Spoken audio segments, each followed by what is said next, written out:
Hello दोस्तों, स्वागत है आपके मेरे चैनल आदि ठाकुर फिटनेस में।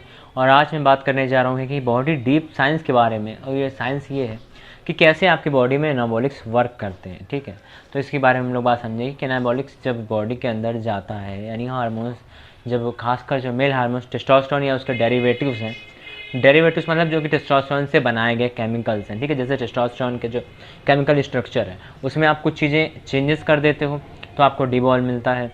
आप उसमें उसी चीज़ चेंज करते हो तो आपको उसमें बोल्डी मिलता है, उसी से आपको ट्रेंड मिलता है, डेका मिलता है, सब चीज़ें आपको मिल जाती है सिर्फ टेस्टोस्टेरोन के केमिकल स्ट्रक्चर को चेंज करने से। और प्रॉपर्टी भी उसको चेंज होती रहती है। ठीक, तो अब बात करते हैं कि ये एक्चुअल में वर्क कैसे करता है बॉडी के अंदर। जब ये जाता है तो क्या होता है, ये वर्क कैसे करता है। तो जब बॉडी के अंदर हार्मोन्स जाते हैं तो हार्मोन एक तरीके का सिग्नल क्रिएट करते हैं, और सिग्नल क्रिएट कैसे करते हैं उसके बारे में बात करेंगे।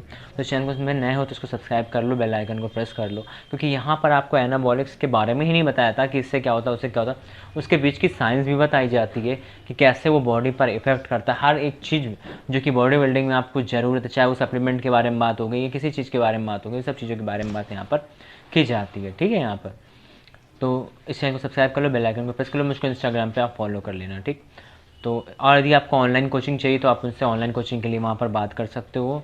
आप मुझको इंस्टाग्राम पे डीएम कर सकते हो, तो वहाँ पे आपको मैं ऑनलाइन कोचिंग के बारे में बताऊँगा। उसका अपना एक बहुत ही मिनिमल चार्ज है, और उससे फिर आप अपना ट्रांसफॉर्मेशन कर सकते हो वहाँ पर।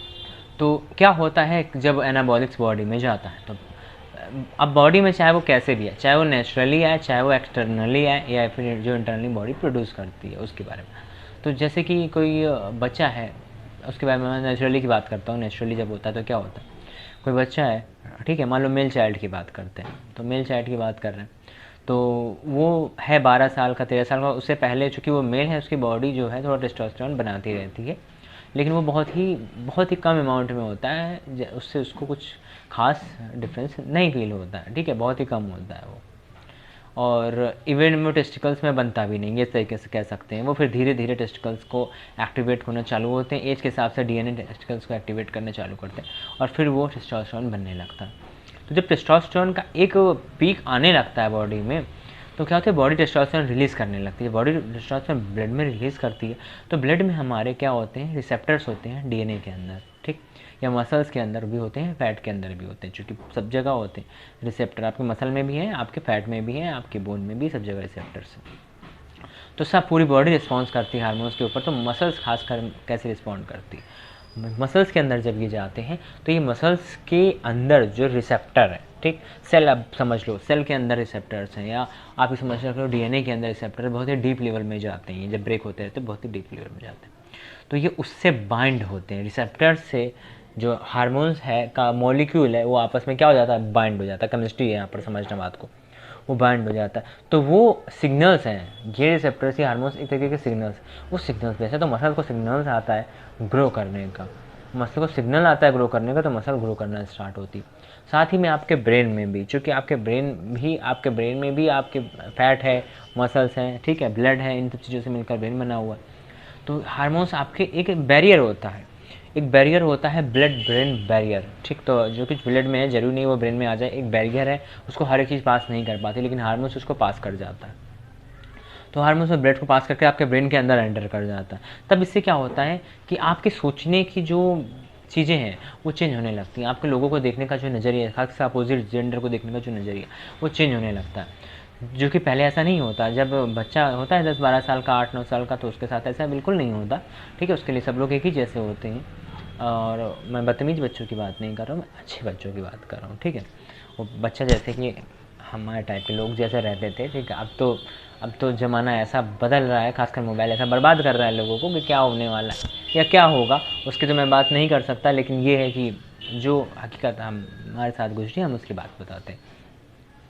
और मैं जो भी इस एज के लोग हैं जो 2000 से पहले पैदा हुए हैं, शायद वो उस चीज़ को समझ सकें। यदि उनके पास मोबाइल देर से आया था तो शायद वो उस चीज़ को समझ सकें, या फिर और भी इन्वायरमेंट जैसा जिसका होता है। तो होता क्या है कि हार्मोन्स आपकी चीज़ों को चेंज करने लगता है, तो आपके नज़रिया, सोचने नज़रिए पर इम्पैक्ट डालते ही डालते हैं। लेकिन वो बहुत सारी और चीज़ पर, जैसे आपका फैट जो है, जो फैटी गैस में देखा होगा, छोटे में जो बच्चे थोड़े मोटे होते हैं, थोड़े मोटे, ज़्यादा नहीं, तो वो भी जब उनकी हाइट बढ़ने लगती है, और जब वो देखो कि जब वो ग्रो करने लगते हैं, प्यूबर्टी में आने लगती है, तो उनका फैट कम होने लगता है, मसल्स उनकी इंक्रीज़ होती है, फैट उनका डिक्रीज़ हो जाता है। ठीक है। यदि वो ज़्यादा कैलोरीज नहीं खाते तो उसमें अपने आप फैट कम होने लगता है। क्यों? क्योंकि फैट में भी रिसेप्टर्स होते हैं टेस्टोस्टेरोन के, और टेस्टोस्टेरोन जब जाता है तो क्या करता है, वो फूड को, जो आप खाना खाते हो उसका जो मैक्सिमम आउटपुट है वो आपके मसल्स में आए, इसकी कोशिश होती है, ना कि वो फैट में जाए। ठीक है। तो यदि आप फिर भी कैलोरीज पे सरप्लस जो है तो फैट में जाएगा ही जाएगा। अब बात करते हैं क्या होता है, जिसके लिए आप वीडियो आए मोस्टली देखने, उसके बारे में बात करते हैं कि क्या होता है जब एक्सटर्नल कोई सप्लीमेंट किया जाता है टेस्टोस्टेरोन का, तो क्या होता है उस केस में। अब सपोज करते हैं किसी की एज है 20-22-25 साल, ठीक। नेचुरली वो उसकी बॉडी को पता है टेस्टोस्टेरोन क्या है, कितना उसकी बॉडी बनाती है, वो एक एवरेज है उसका, जैसे कि 700-800 mg पर डीएल, ये एक मतलब होता है एवरेज, मैक्सिमम एवरेज 800-900 तक जाता है, बस 900 के आगे नहीं जाता, बहुत रेयर केस में, बहुत ही रेयर केस में किसी का 1000 जाता हो तो जाता हो, उसके आगे फिर नहीं जाता है। ठीक है, खासकर इस एरिया में तो बिल्कुल नहीं जाता है। यदि हम लोग बात करते हैं फोर फादर्स की तो बात अलग है। फिर क्या होता है, जब बाहर से लिया जाता है तो बाहर से ज़्यादा मात्रा में लिया जाता है। तो साफ सी बात है, कोई यदि बाहर से ले रहा है किसी खास पर्पज़ के लिए, तो पर्पज़ के लिए उतना नहीं लेगा जितना वो ले रहा है। सबसे पहले आपकी बॉडी नेचुरल अपना बनाना बंद करती है, सबसे पहले ये काम होता है। और जब वो धीरे धीरे, ऐसा नहीं कि जैसे आपने लिया तो तुरंत हो जाएगा एक्शन।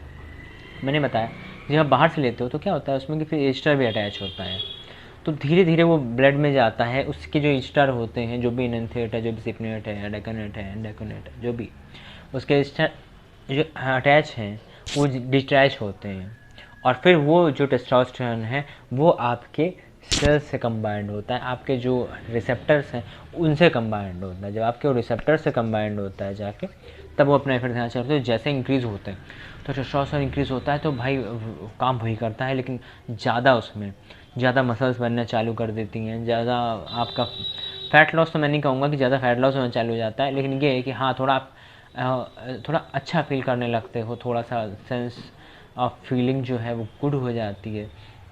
और उसके अलावा आप जो लिबिडो है, आपका जो लिबिडो है वो भी आपकी बढ़ जाती है, क्योंकि भाई टेस्टोस्टेरोन बढ़ गया आपका तो हर एक चीज़ आपकी बढ़ जाएगी, और जिस रेशियो में आप लोगे उस रेशियो में बढ़ेगा। हालांकि डिपेंड करता है पर्सन टू पर्सन कि किस पर्सन के साथ क्या है, लेकिन ये मोस्टली ही के केस में होता है कि किसी लिबिडो मोस्टली आपका इंक्रीज़ हो जाता है और स्ट्रेंथ आपकी इंक्रीज़ होना चालू हो जाती है। लेकिन अब मैं टेस्टोस्टेरोन उसके डेरिवेटिव्स की बात करूँ तो ऐसा नहीं होता कि बहुत ज़्यादा स्ट्रेंथ आ जाती है, लेकिन स्ट्रेंथ इंक्रीज़ होती है। यदि आपकी स्ट्रेंथ 10% भी इंक्रीज़ होती है, 10-15%, तो वो काफ़ी अच्छा साइन होता है इंक्रीज़ होने का स्ट्रेंथ में। ठीक, तो इस तरीके से एक्सटर्नल जो हार्मोन्स है वो आपके रिसेप्टर बाइंड होकर काम करता है, आपके ब्रेन में भी जाता है, आपकी बॉडी में भी जाता है, और वो हर जगह जाता है। तो इस चीज़ के लिए तैयार रहो कि यदि आपको कोई चीज़ एक्सटर्नल कोई लेता है तो वो ये नहीं होगा यहाँ नहीं जाएगा वहाँ नहीं। और साम जैसे चीज़ें जो हैं, साम इस कॉन्सेप्ट पर बनाया गया, उसमें मैं कभी और बात करूँगा तो किस कॉन्सेप्ट पर बनाया गया है। ठीक है, मैं वीडियो को बहुत लंबी नहीं होना चाहती क्योंकि वो लंबी हो चुकी